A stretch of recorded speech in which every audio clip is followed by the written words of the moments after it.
हाय, नमस्कार. स्वागत आहे आपले सर्वांचे यूट्यूब चॅनल द किटन किचनवर. तर आज आपण बघणार आहोत चहा कसा करायचा. सर्वप्रथम 1 कप दूध चहाच्या भांड्यात टाकून घ्या. नंतर कमी गॅस करून उकळी येईपर्यंत मंद आचेवर छानसं उकळून घ्यायचंय. दूध छान उकळी आली की त्यात 1 चमचा साखर घालायची.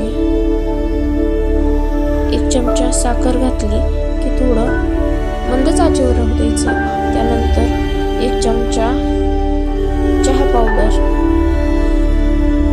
पावडर टाकली की त्यानंतर आल्याचे तुकडे ठेचून टाकायचे. आल्याचं नंतर इलायची 3-4 ठेचूनच टाकायचे. ठेचून टाकल्यावर चव छान येते. मस्त मंद आचेवरच चहा उकळून घ्यायचा. 2-3 वेळा मस्त असा चहा हलवून घेतला की ते असं छानसं मिक्स होतंय. छान एकत्र एकजीव मिक्स करून घ्यायचे. त्यानंतर मंद आचेवर 2-3 मिनिटं चमचेने चाळून घ्या. मस्त शिजवून घ्यायचंय चांगलं. आता मस्त चांगलं शिजलाय. गॅस बंद करायचा आहे आणि चहा पिण्यासाठी तयार. Thanks for watching. Like, share, comment, subscribe. Thanks for watching.